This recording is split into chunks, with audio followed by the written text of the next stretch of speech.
Welcome, everyone. My name is Rahel Marcy Hazen. I'm the Director of Diversity and Inclusion for San Francisco's Public Relations Chapter.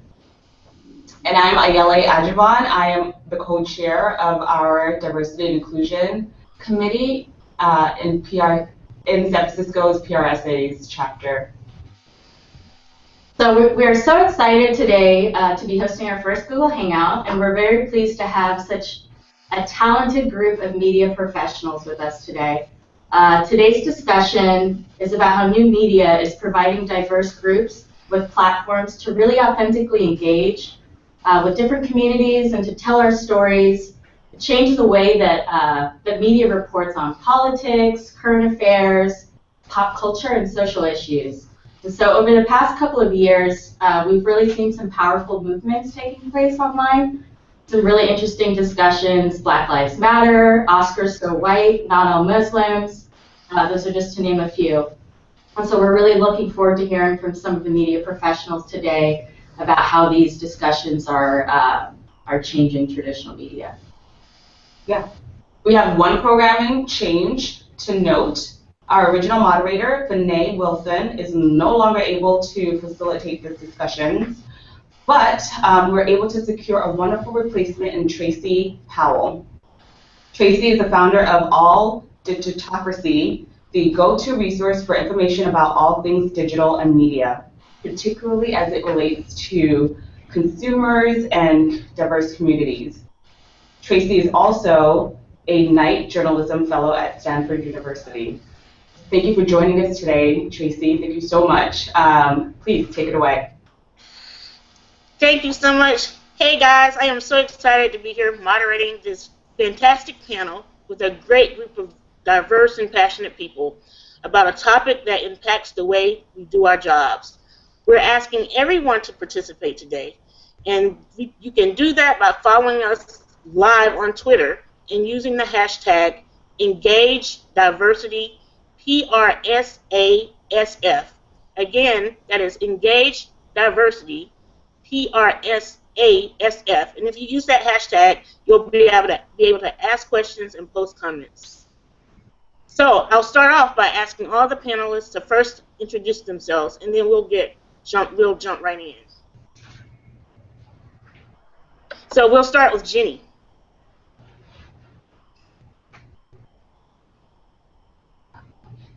I think you're on mute, Jenny.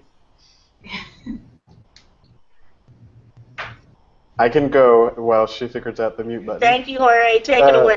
My name is Jorge Rivas. I am not on mute. I'm a journalist, and I work for Fusion. I write a lot about race, politics, and culture, and the intersection of all those issues. Christina. Hi, guys. Am I on mute? No. My name is Christina Coleman. I am the managing editor of NewsOne.com, editing and writing about race, politics, everything in between, just like Jorge. Previously, the news and politics editor for GlobalGrind.com. Thank you, Christina. Daniel, are you ready? Yes. Can you all hear me? We can. Awesome.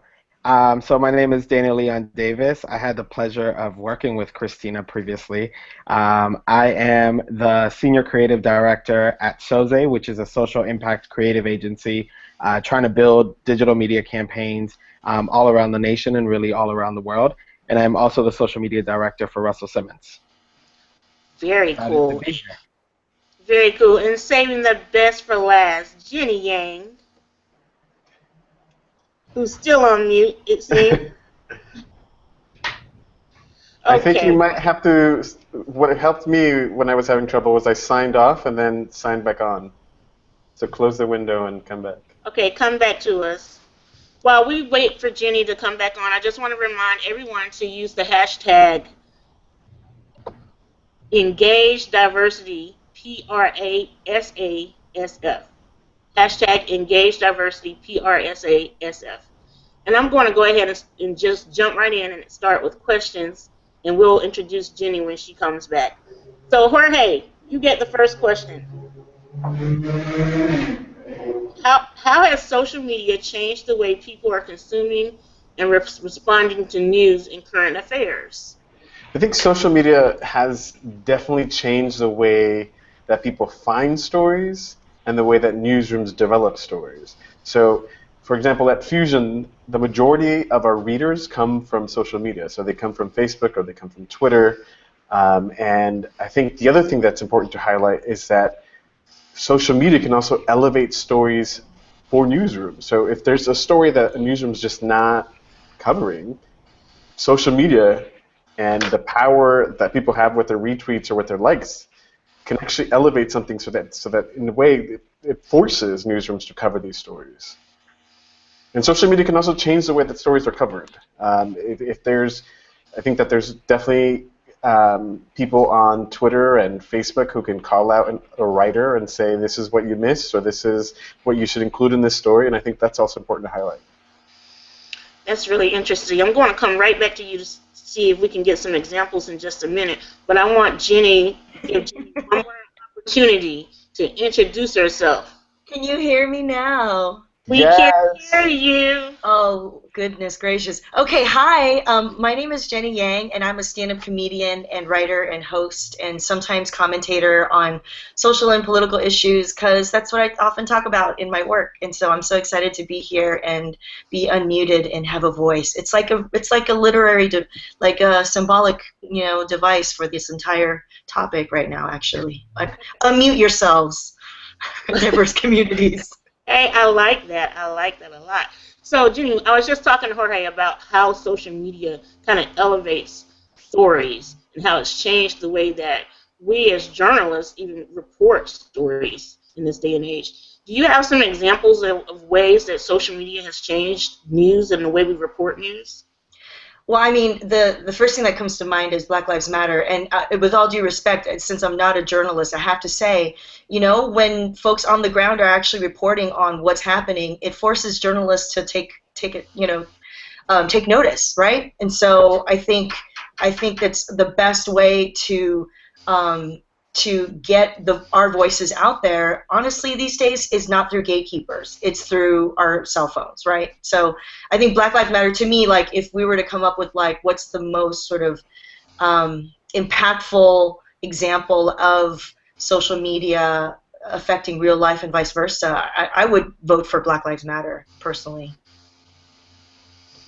Christina, I'm just curious if you're if you can follow up on that a little bit in terms of, as managing editor of News One, did you learn about Black Lives Matter through social media? How did you learn about Black Lives Matter, and then how did that inform your reporting? I certainly did learn about Black Lives Matter through social media, definitely. When I was working for Global Grind under Michael Skolnick, who also is head of SOZE with Daniel, and Russell Simmons, part of our goal was to turn the News and Politics channel into a social justice channel. And a few months after I started, George Zimmerman went on trial.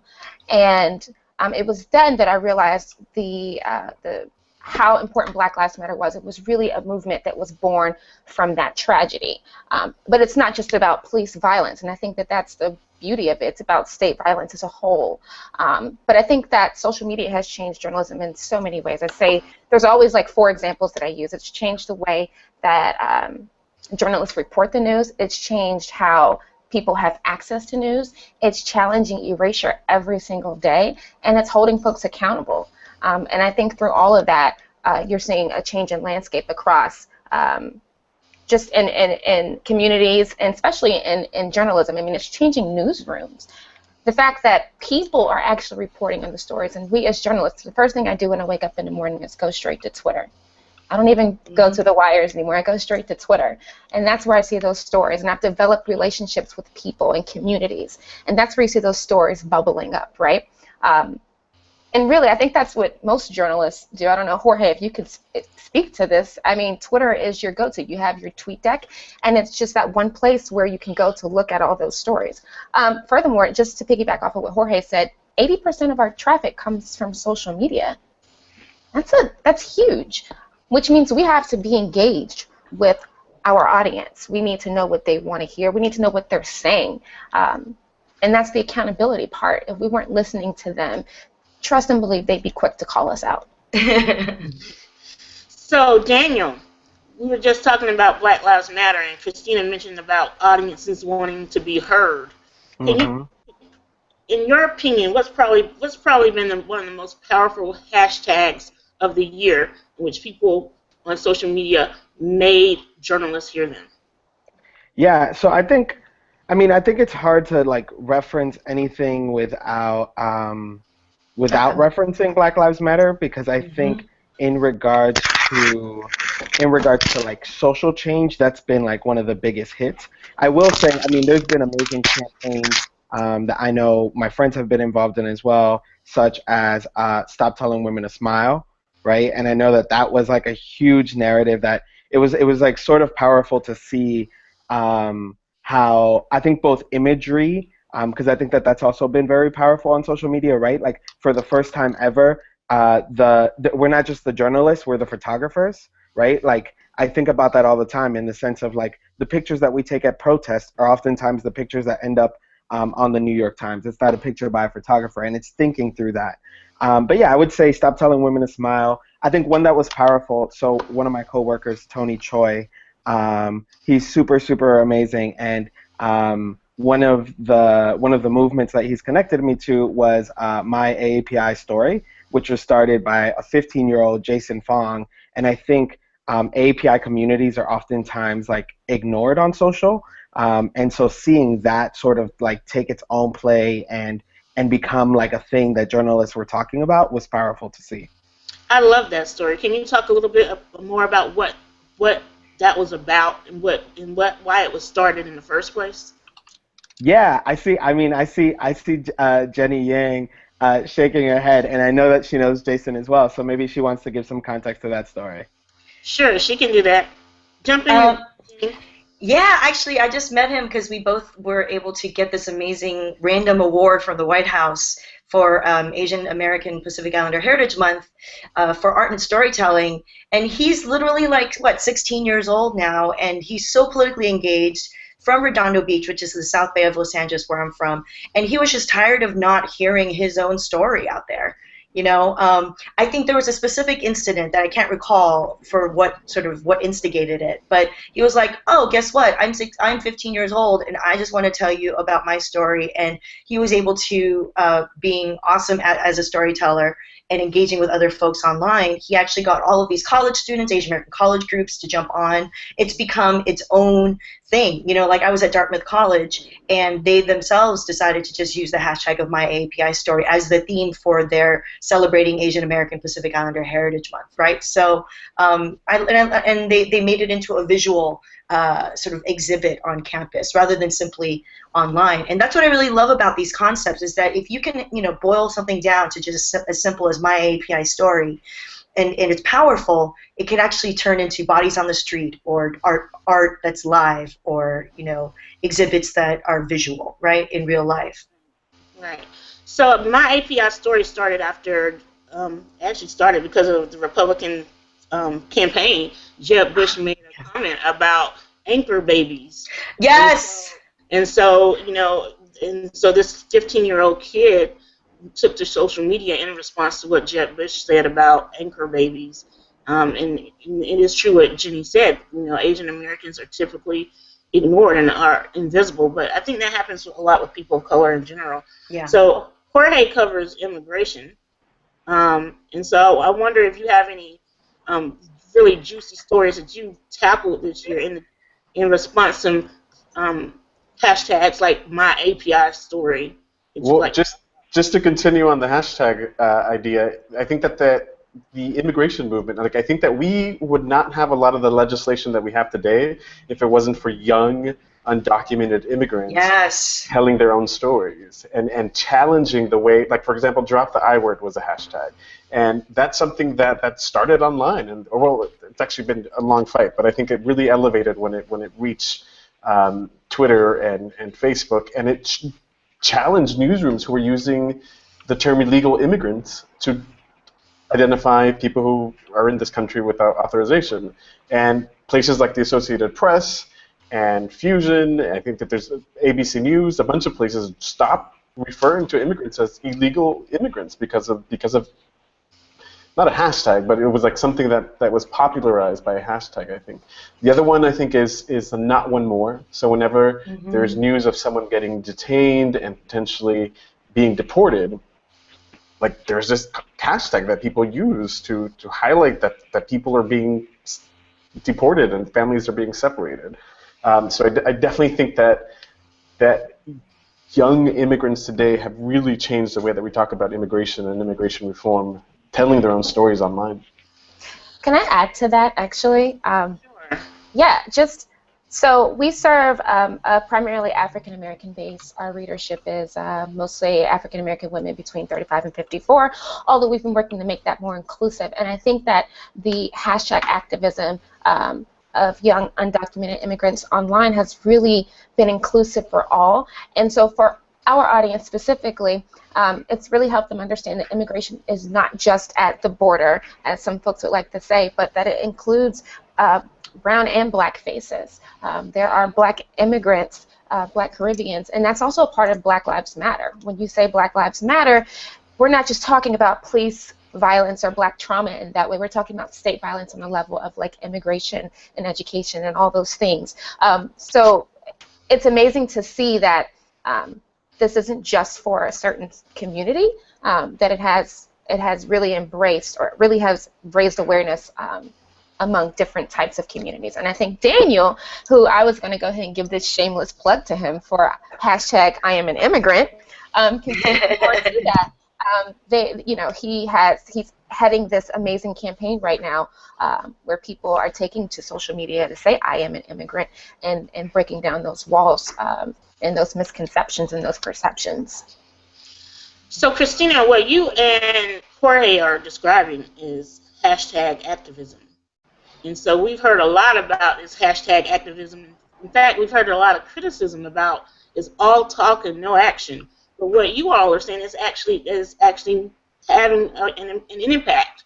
So I wonder where this argument is coming from that hashtag activism is just all talk and no action. You're gonna get your haters. I mean, is there a better word for this? What year is it? 2016. I'm using haters. But you're gonna get your trolls. You're gonna get your trolls. It's just the way of the world. It is what it is. But I think what people have to understand if you're working within these movements is that everyone has a role. I can remember being in Ferguson, or even I think the last few months of 2014, I was in the streets every single night, being a journalist, but also protesting in solidarity with people who were upset, and rightfully so, about the injustices going on. And I knew my role.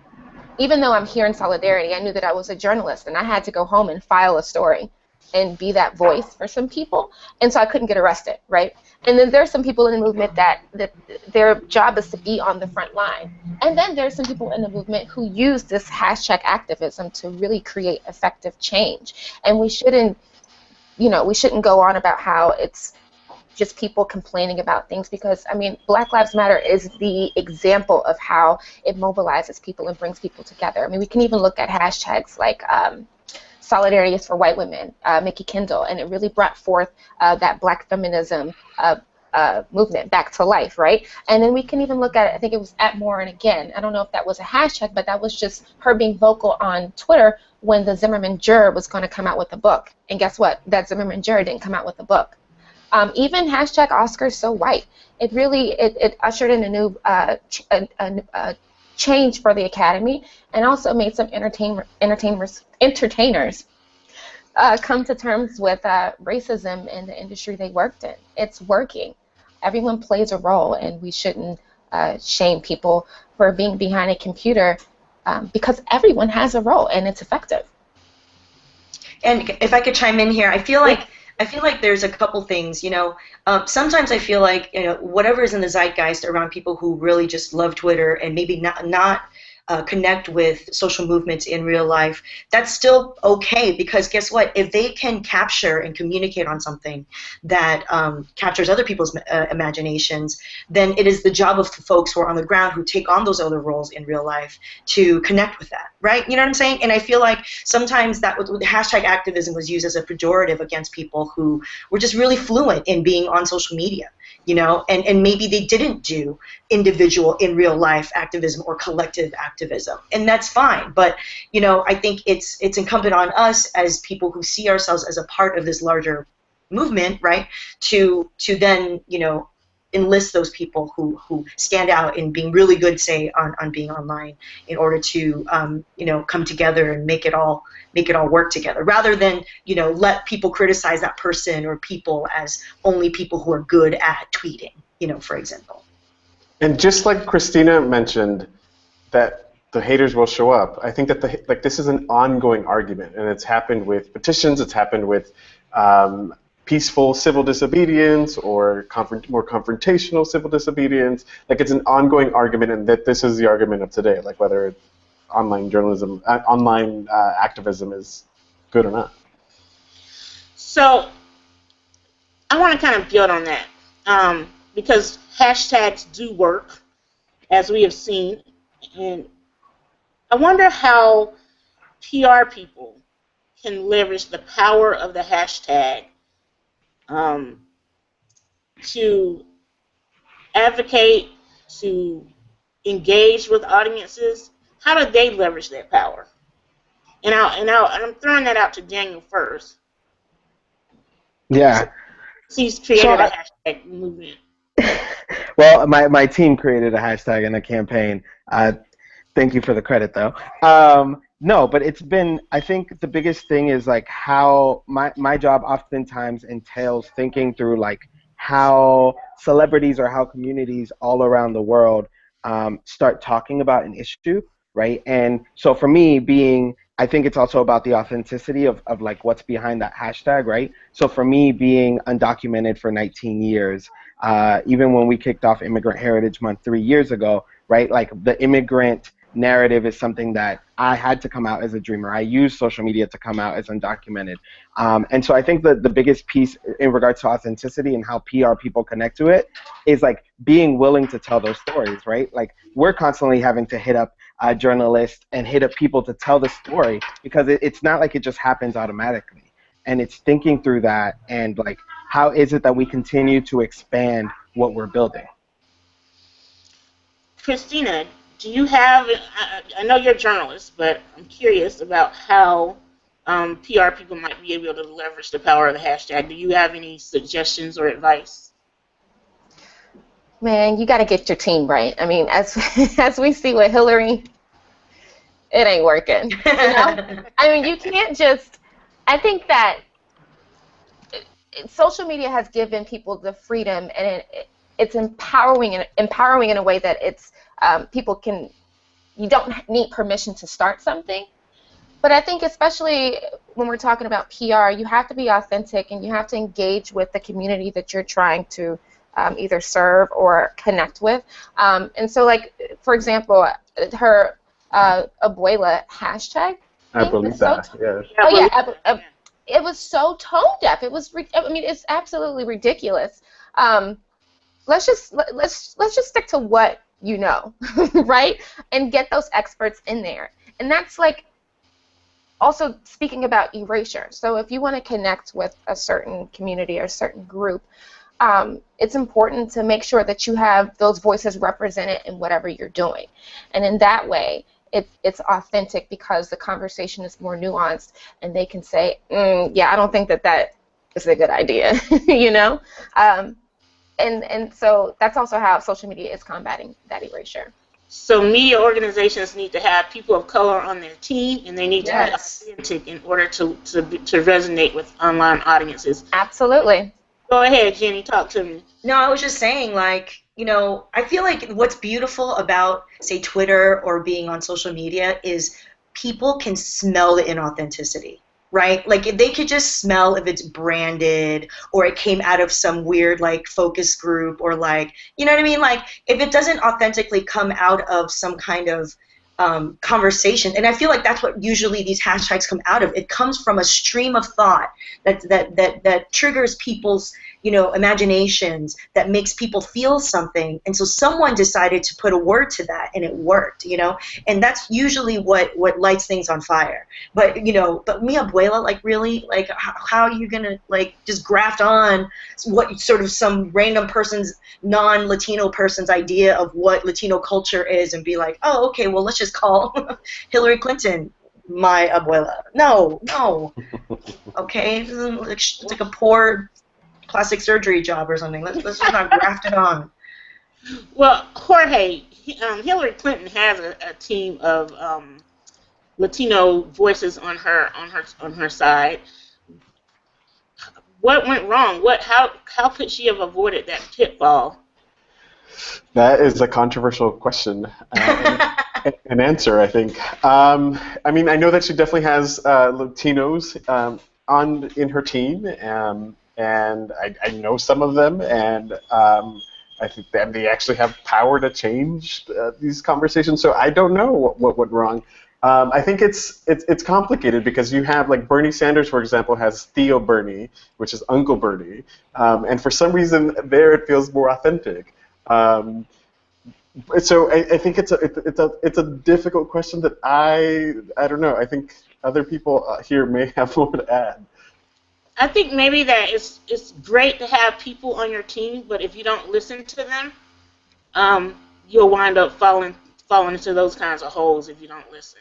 It's just as important to listen to them as it is to have them on your team. Yeah, I think that, like, bringing a diverse group of people together is the easy part. Like, when we talk about diversity in corporate America or in or in newsrooms, like, that's the easy part. Like, getting the people in there is going to be the easy part. The harder conversation is going to be about making sure that those people have political say, have power to make decisions that can change conversations.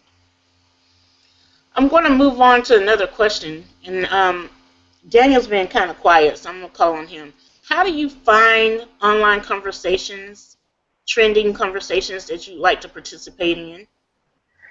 I mean, that always comes with, like Christina said, just checking in on trending topics when you get on Twitter, right? And looking at what's there, and, like, really, I think the biggest thing too is, like, who is it that you're following, and what does that look like, right? Mm-hmm. So thinking through the ideas of, like, when you start building your community. I remember I used to follow, like, I feel like 2,000 people, and I only had, like, 500 followers, and instead I started editing down. And so now when I go on my news feed, I know that the people who I'm following are going to be talking about the things I want to hear, both politically and just fun too, right? And so building that circle around you of, like, yo, who are your DeRays, who are your Larry Fellows, who are the people who are constantly going to be, like, in the conversations that you want to be a part of, and how is it that you start becoming part of those conversations as well? Christina, you're a journalist, so you're coming at this in a different way, maybe. You don't want to just hear from people who you want to hear from, right? You want to hear from people who you don't necessarily want to hear from. So how have you curated your list of people that you follow and your news feed? Well, I definitely edit, and to be honest, I think it was Daniel who taught me how to tweet deck. Shout out to Daniel. Which is really amazing because I have all these columns. I can do my breaking news, I can do my fun news, I have my just regular, like, whatever is coming through on my timeline, and then I have something that I curate and edit myself that are the people and the communities that I want to follow to get the stories that are important to my audience and to me as a Black woman. So I'm not alienating any body. I have all these different buckets, which works for me. I'm not sure how other journalists do that. Jorge, maybe you can speak to that, but I make sure that I have a well-balanced tweet deck, and so I can look at a ton of different things at any given time. But I'm not, thankfully, I think I've created a pretty decent Twitter community tweet deck column where I'm not even having to go to search for hashtags because the people that I follow are on the right side of history, and they're always going to let you know what's going on, and that's really the beauty of it.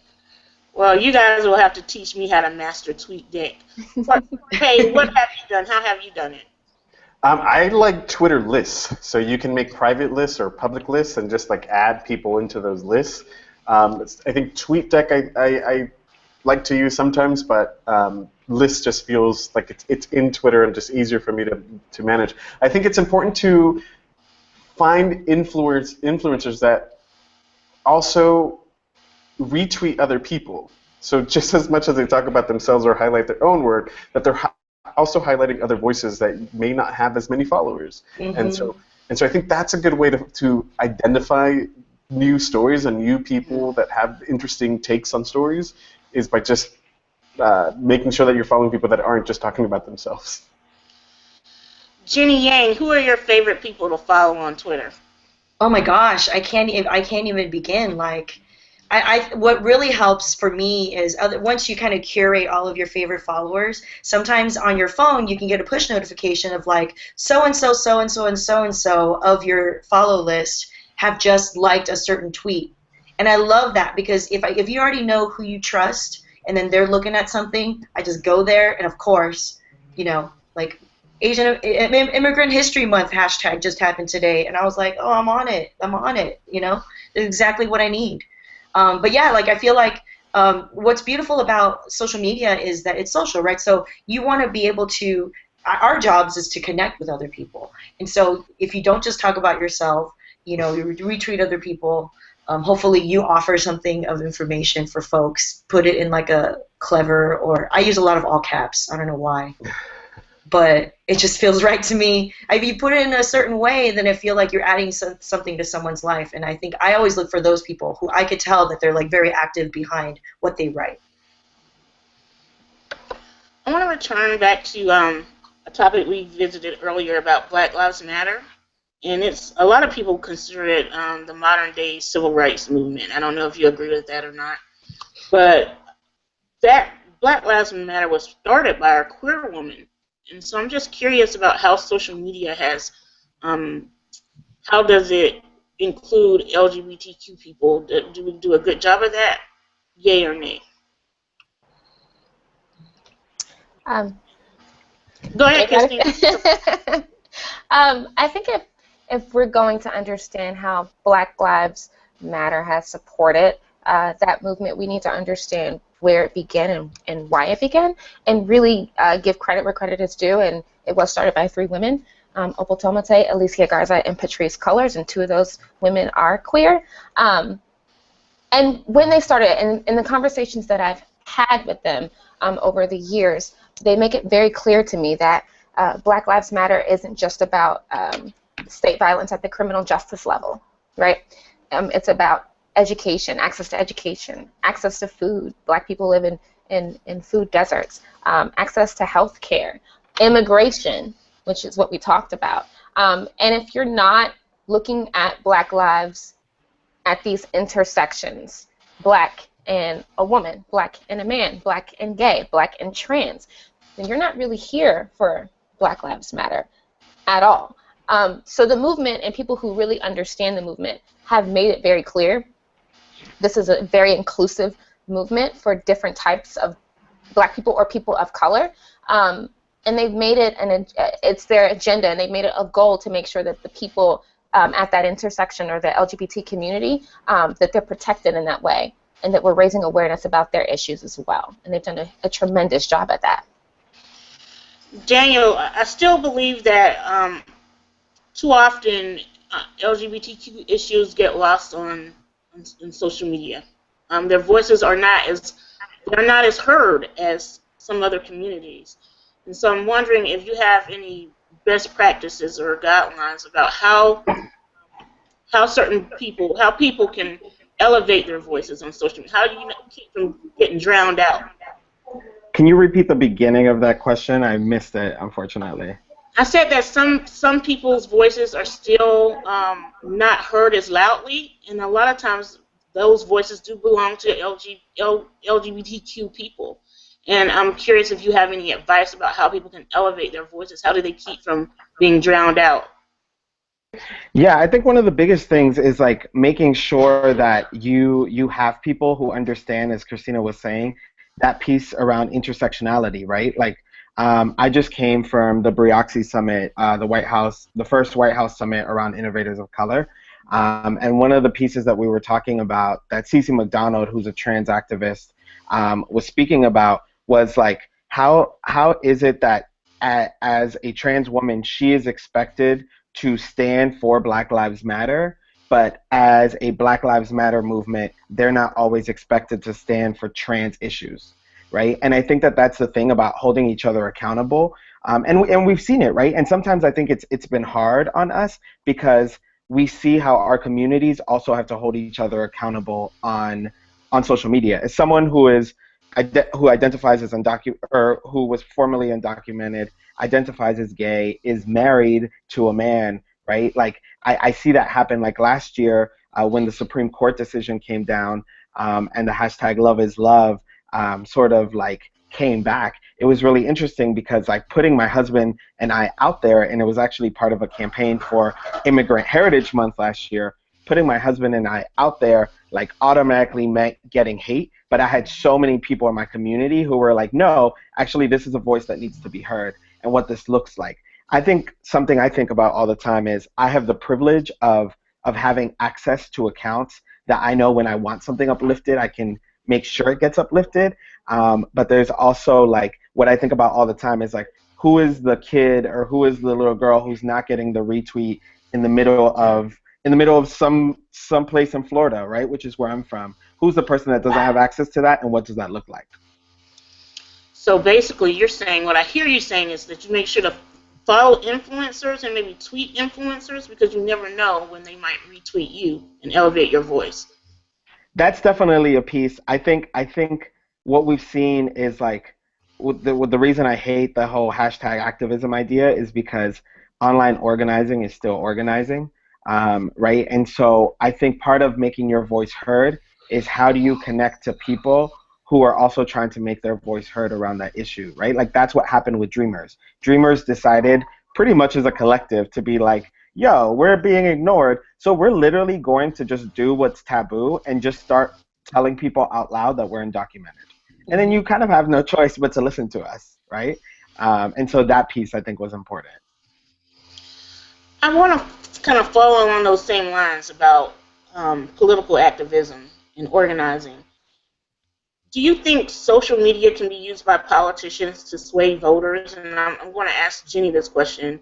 I think I've seen it a little bit with Bernie Sanders, but I'm curious as to what you think about how politicians can use social media to sway voters. I mean, you know, when I'll just say I'm a Bernie Sanders supporter. So, you know, when Feel the Burn first happened, I was like, yeah, feel the burn. That's clever. And I was like all about it, and I shared it. And then later on, I was like, when the conversation started getting really intense between sort of Hillary and Bernie Sanders supporters around sort of how feminist or how racially just are either one of those candidates, it got really dicey. But what I love about all of the hashtags and the criticisms that came back and forth about Hillary or Bernie was that it really helped to make the conversation happen. Like, people did criticize Bernie bros, and I know there was a slew of like Bernie bro hashtags. I'm like, yeah, that's messed up. I support Bernie Sanders, but I also hate the fact that the patriarchy exists everywhere, and there's going to be Bernie bros, and they're going to be acting out and being stupid. Okay, and you know, making it harder for people who don't like Bernie bros to support Bernie Sanders. But I think it's been beautiful the way that hashtags have been created to keep everyone accountable, to keep the conversation going about who's doing what, especially in light of the fact that intersectionality is the direction at the right side of history, as we was mentioned earlier, right? And so, and that's just what has to happen. That's just what has to happen is people creating hashtags, you know, zoning in on exactly what the criticisms are, so that we can clarify who candidates are. And I think it's helped. I didn't know that you were a Bernie supporter, but I knew I was coming to the right person. I knew I was coming to the right person. I'm not a journalist, you know. I don't have to, like, you know. Oh, no. But I am going to a journalist next. Jorge, Can politicians use social media to sway voters? Do you think it's that powerful? Absolutely. I think that if you look at what Trump is doing, like I think social media is definitely part of that. Elevating the things that he says, like that's a lot of that's happening on social media. He himself is on Twitter and like is nuts on Twitter. I am a journalist and can say he's nuts. And so I think that like elected officials on both sides of, or all sides of the spectrum can tell their stories or highlight why the issues are important for them, and I think that their followers will decide whether they believe that or not. Christina, how about black voters? Do you think social media can be used to sway them? Can I say hell yeah? Oh, okay. Yeah. I mean, of course. I think when you look at who uses Twitter, and I don't know the exact numbers, but I mean, African Americans, correct me if I'm wrong, I don't know the exact numbers, but I think by far we use Twitter to engage the most. So if you're going to try to pander, I'm sorry, not pander, Hillary Clinton, but, you know, speak to black voters, you need to be where they live. You need to be where the people that you want to serve live, and that for us is on Twitter. And I think it speaks to like access and accountability again. I think before you had to go to you had to wait for a press conference, or you had to wait for something, a political event or something, to hear what a candidate had to say. And like Jorge said, now they can jump online and really spell out their policies, and you can say yay or nay and retweet, and that's how they get their word out. And it's also holding people accountable. And when we go back to Hillary and her terrible hashtag, if she had been engaging with these communities in the first place, she would know better than that. And so I think that it could be beneficial for them if they use it in the right ways.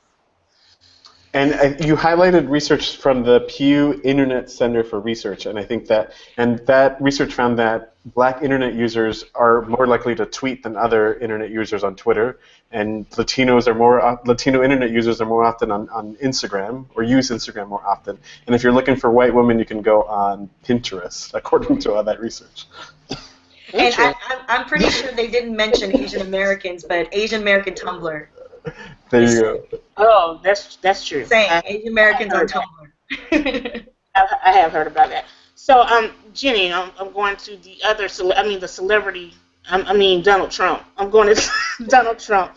We're talking about celebrities. We were talking about politics. Now I'm going to celebrities. Mm-hmm. We're going to talk about Donald Trump. I'm sorry. We're not going to talk about Donald Trump. We have a special question for you, actually. That's right. We're going to leave Donald Trump. We will leave him. We'll leave him right there. Someone from Twitter wants to know about the Oscars So White hashtag.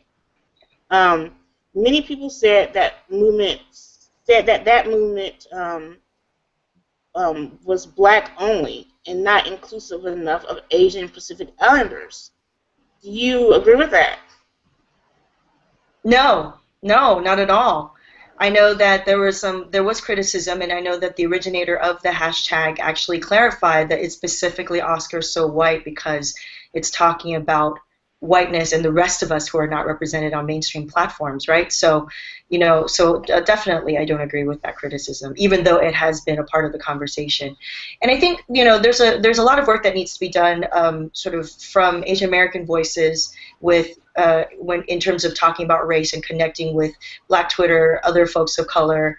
And it's just an ongoing process because, I personally believe that, Asian Americans on Twitter, for the most part, recognize that, when Black Twitter speaks, we are all benefiting from it, honestly. I mean, that's been the truth about the civil rights movement. Black folks have been on the forefront of pushing that, and I've benefited as an Asian American from my civil rights being improved, right? And so I think, that's a definite no on that question. But yeah, that's why sometimes also as Asian Americans, and because we have specific issues particular to each of our groups, we have to start our own hashtags, maybe around the same themes, right? So that's why, starring John Cho was amazing because, someone who was really great at Photoshop was like, I'm going to just put John Cho's face on all these movie posters. And why not, And, And I feel like, following the lead of Oscar So White can only be inspiration for the rest of us to, elaborate on that. For those of us who don't know much about the Johnny Cho movement, can you talk to us a little bit more about that? Yeah, so I forgot his name, but this guy, he's like a graphic designer tech guy, and he just was sick and tired of not seeing an Asian American male face, and he decided, you know what, I'm just gonna Photoshop very beautifully onto contemporary blockbuster movie posters, sort of mainstream movie posters, the face of John Cho.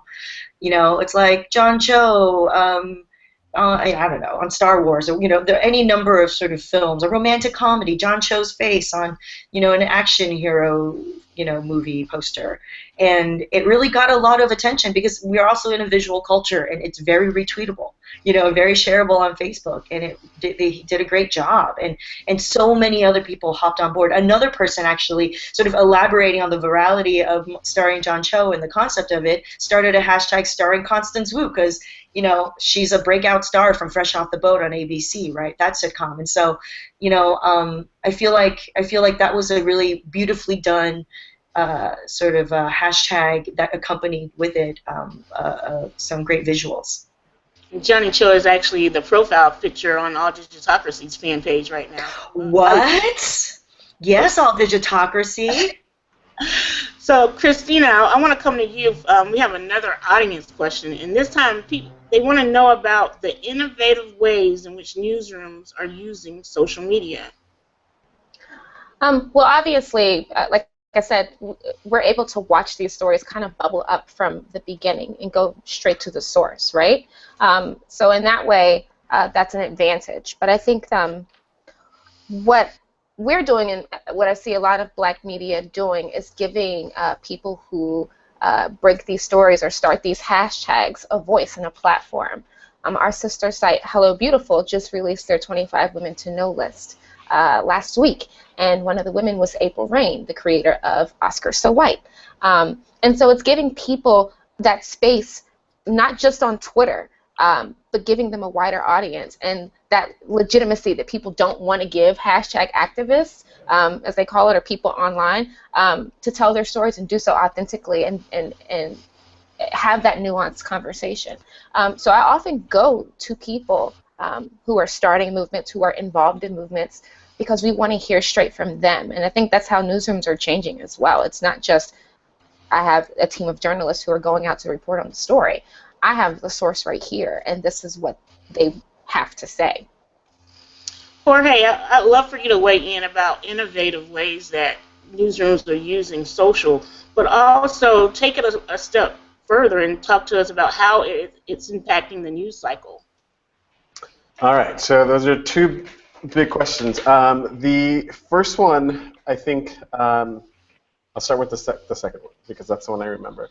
How is it changing the news cycle? I think that it's changing. I think that there's been this idea of like you only publish stories in the morning, and you hope that people will then share them throughout the day. And I think that that's actually changing. The news cycle is when things happen, and at Fusion we publish things when they're ready. And there are certain days and certain times of the day where we get more traffic, but anytime that we believe that we have identified what that time slot is, like we're proven wrong. So I think that like the news cycle is when things happen now, because people can, if they don't read them on Fusion or News One, they're going to go to Twitter and find their own sources. So like we either hang or we don't hang with it. And then what was the first part of that question? The first question is what are some of the innovative ways in which newsrooms are now using social media? I think that definitely finding sources and being able to complicate stories by finding sources in social media, I think is a really good way of how the newsroom is changing. So for example, the UCLA shooting yesterday, I was able to find a student who was at UC Santa Barbara for a shooting there, and then transferred to UCLA, and yesterday he's 21 years old, and he's experienced his second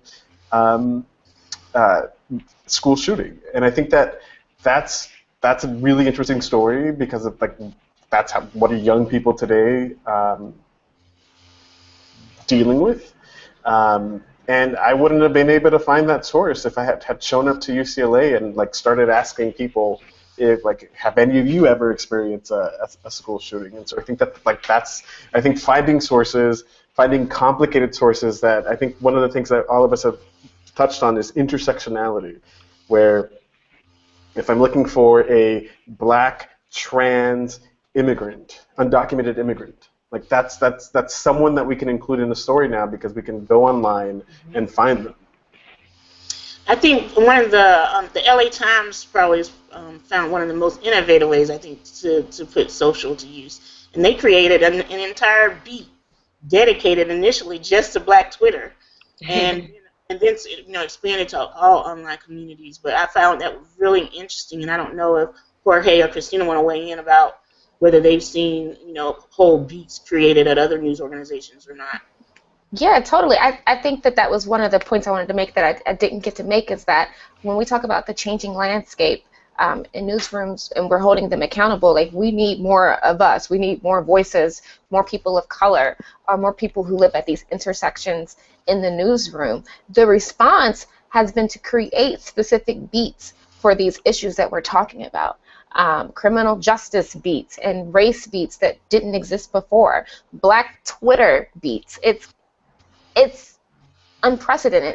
It's amazing to see it happening. I just hope that those people in those positions carry it out responsibly. That's what we can hope for. But it really has changed the landscape of how we operate. It's no longer what they used to call like a good old boys club, right? This is what's happening, and just to piggyback off of what Jorge said, to be in these conversations is critical to the survival of publications, especially Black media, because if we don't do it, like he said, they're going to go to Twitter and get it anyway, right? So we need to make sure that we're right on top of it, and I think that's how newsrooms have social media has changed newsrooms and how they're using it in innovative ways. Thank you. So Daniel, hiding over in the corner, coming after you. We have a question from the audience, from a PR professor, actually.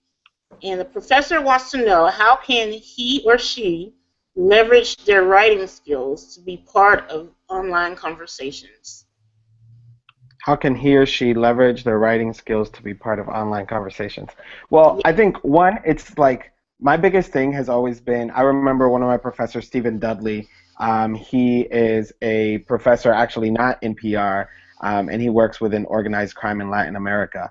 And I think one of the most engaging pieces was thinking through how he used his own social media to keep the class engaged, right? Like, I didn't actually, even though he gave us a whole bunch of articles to read, oftentimes I was so much more engaged by the stuff he was sharing online, and that was like one of his big pushes. I think in regards to PR and professors and like what they're teaching, something that I don't think is actually talked about is how you write the perfect tweet, right? And it's something that everyone has to deal with, right? Like, I just remember sitting in the office at times with Christina being like, what are we gonna say? Her former boss, still my boss, Michael Skolnick, I think it's like very intuitive when it comes to those pieces, and it's like, what is, because it's no longer, it's almost like no longer as if a headline can actually sell a tweet, right? Oftentimes the tweet language is different than the headline, and that's where I feel that incorporating, as a professor, being able to incorporate that into a class and what it looks like for you to write. Like, oftentimes if I'm following Christina Coleman, I don't want to see an article that she posts up that says this happened at this place. You know what I mean? I want to see like Christina's reaction, because I think that something else that that social media has created is it's actually created even more personalities within the PR journalism worlds, right? Like, people follow Christina Coleman because they know that she's going to cover certain things, and there's almost like a personality aspect of that there that you want to keep it. People want that more human interaction, and I think that's important to like incorporate into the work that we do. And I was going to say, So sorry. No, go ahead. Oh, no, I was just going to say I mean, seriously, everyone needs training on how to write a tweet. I mean, I think it's something that I still struggle with. And for PR companies or for whoever, companies in general who want to get in on these conversations, it's important to be engaged. Like I said, engagement is so important because the headline or whatever you're trying to push, you need to know the nugget of that, right? And what's going to speak to that audience. And sometimes you need to be in those conversations to even figure that out. So that's all I want to add to that. So we have 2 more questions from the audience, and I want to try to get to both of them in the last 5 minutes of our program. One question is, how can online communities of color better support each other? And this question comes from a Native person actually, and she wants to know how communities can work together better in lifting each other up. And I'll start with Jenny on that one. Yeah, I think there's a lot. Like I said, I think there's always work to be done in terms of creating a better sense of fluency about each other's issues, even if it's not directly your community. And one thing that I think is helpful in terms of how do I put this? I know for myself, it is my job to also seek that information out. I don't rely strictly on other people to educate me on their issues. But because it's actually so readily available, people who are doing that work to educate folks, you can find those resources, you know. But I think if you're talking about sort of tactically when it comes to a campaign, it is helpful to try to reach out and tweet or just engage with certain other folks who may be sort of more engaged in a particular other community and have a conversation with them about the issue that you want to have a campaign about, and talk about how there might be some overlap. So for example, Not Your Mascot, amazing, right? To me, it was very clear, very apparent why I'm on board, why I want to talk about how Not Your Mascot is important, right? If I don't want the Washington Redskins to continue the use of that term, because I think for me, and when I shared it with my networks who are mostly Asian American, it was very important to say, listen. Honestly, you just have to kind of appeal to people's self-interest sometimes. It's like, if you're always complaining about Asian Americans being invisible in a black-white race paradigm, can you even imagine what it's like to try to sort of represent your Native Americanness? No. Like, let's help folks out who might be even more invisible sometimes, who you believe yourself to be invisible. If Asian Americans are complaining about being invisible, let's also raise up other voices, And I think sometimes that's what has to happen, within my community, and when people sometimes don't see those, so that overlap. Daniel, how about you? Do you have some suggestions on how online communities of color can support each other better? I actually think that part of this is building actual partnerships, right? So I think for a while I was just like, oh, just tweet, just say whatever, and then you'll like get your community, you do whatever. I think that the biggest thing has been like for example, Christina talking about her connecting with the founders of Black Lives Matter. Right? When it came to that, I think I've seen their relationship grow, and that's definitely been an aspect.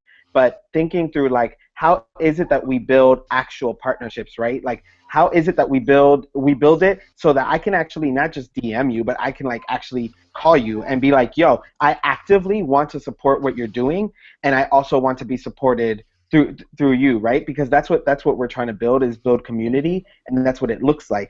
And oftentimes, I think we expect people to just do it online, when instead there has to be intentional conversations around the purpose in building community like that.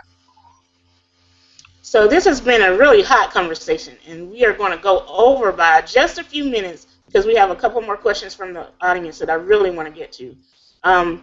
Christina, you were on the ground in Ferguson, and so an audience member wants to know, was there a disconnect between what was being reported by some news organizations and what was really happening on the ground? Sorry, I was on mute. Certainly. I think that what I took from Ferguson, it really just affirmed my identity as a Black woman and a Black journalist, and the need for Black journalists in white spaces, because you could see that there were news outlets down there, and they would stay in their media pit, and they would get their little quote, and then they would head off, right? And the difference with that is that I was invested, right? So I was invited into people's homes.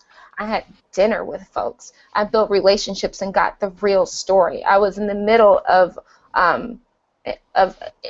that struggle with them. I didn't get tear gassed, and I wasn't. I can go on and on about this, but I found that what you would call your mainstream, they weren't making those efforts. And it hurt me because the real story was with the people. And I think that Ferguson wouldn't be able to exist without social media. And we learned from social media that the true story was with the people. And what most people were reporting on was what the authority was saying, and we found that that was actually the true problem. I mean, the Justice Department found that that was the true problem. So they weren't engaging with the people at all. And I struggle with that as a journalist and trying to keep journalistic integrity and be objective in a way. And I've come to peace with the fact that I'm invested in these stories, and that's okay. And it doesn't mean that I'm going to sway this way or that way. It is what it is, right? And I'm allowed to still be Black and a woman and a journalist, and I'm allowed to have these conversations, these complex conversations, and be a journalist at the same time and tell that story authentically. And I think that starts with going to the source, and the source in the case of Ferguson was the people, and a lot of news outlets, they weren't doing that at all.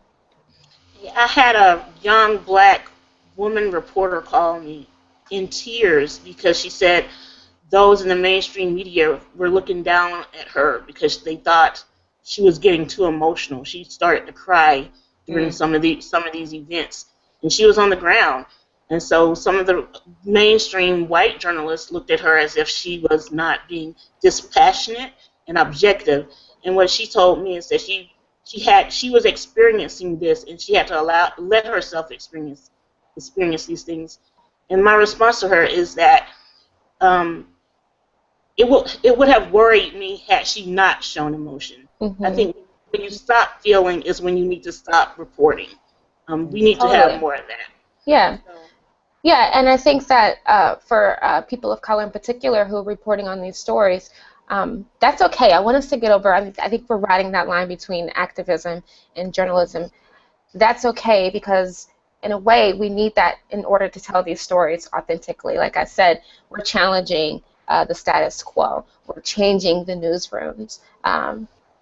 Social media allowed us to do that. Ferguson allowed us to do that. Mm-hmm.